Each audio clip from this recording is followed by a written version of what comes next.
All right. So you're thinking about selling on Amazon's international marketplaces or just want to grow your business and you're trying to think like, okay, what is a good framework? Because I think frameworks are a good way to look at business growth and figuring out what are the things you need to do to grow. So in this video, we're going to talk about what I call the waterfall principle, which I'll get to here in just a second, which helps illustrate one of the best ways to grow your business that I have learned in my own business and in helping others do the same. So let's get right into it. So, one way to look at selling internationally is that if you cast a wider net, you will catch more fish. I'm sure that probably makes a lot of sense because if you're accessing fish, so to speak, who are customers in different parts of the world, you're going to catch more fish. Now, that's a little abstract. And one way that I learned, again, that's a better way to look at it that I'm calling the waterfall principle was because not that long ago, I was with my family in the Blue Ridge Mountains of northern Georgia. And we came up to a waterfall. And at that waterfall, it was about 153 feet high. It's called Anaruby Falls. Gorgeous. You had to hike about a half mile to get there. But once we got there, it was beautiful. Now, what is not showing in this picture is this not just one waterfall, but two waterfalls. So if you look at that second waterfall there, you can kind of consider that to be your Amazon international sales.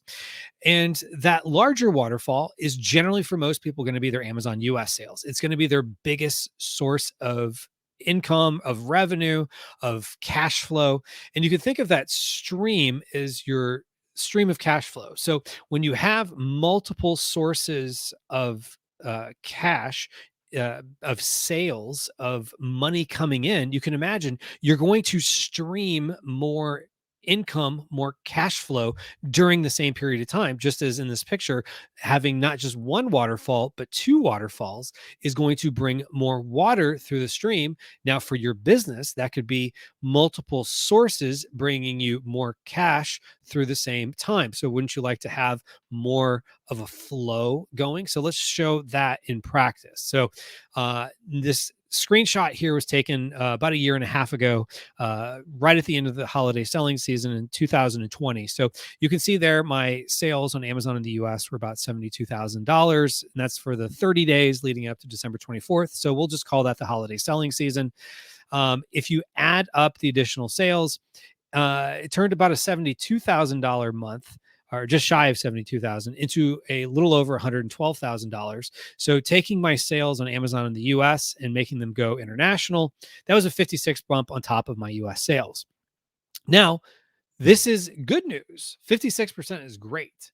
Now, it's not always that wonderful because I want to kind of show you the good, the bad, and the ugly. So, as we all know, 2021 was a little bit challenging with inventory restrictions and a lot of rules coming down the pike for sellers, but things really did kind of open up there at the end. So, Amazon did start increasing some of those restock limits, especially internationally.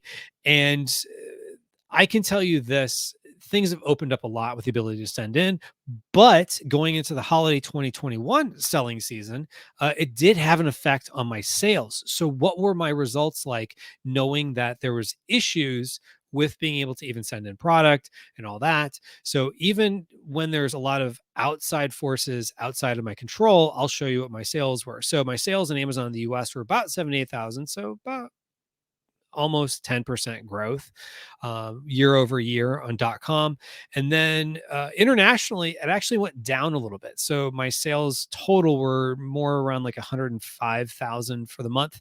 And so that represented an additional 34% bump on top of my US sales. So think about that. So for every dollar I'm bringing in the US, I'm bringing another 34 cents internationally, or probably a better way to illustrate it. For every $1,000 I'm bringing in the US, I'm bringing the equivalent of $340 internationally. That's nothing to throw a stick at. That's not launching new products. That's taking the products I already have and offering them for sale to customers in international marketplaces. Now, of course, as we all know, whenever we talk about results, it all comes down to a variety of factors. Nobody can guarantee results, but the one thing I can guarantee you is if you don't take the action to sell in international marketplaces, you will not get the results. And so if you'd like to have not just your Amazon US sales going, but if you'd like to get your products going in international marketplaces so that you have that second flow coming into your business in the waterfall principle here, you can download actually a free guide by going to internationalchecklist.com, which we'll have a link to down below.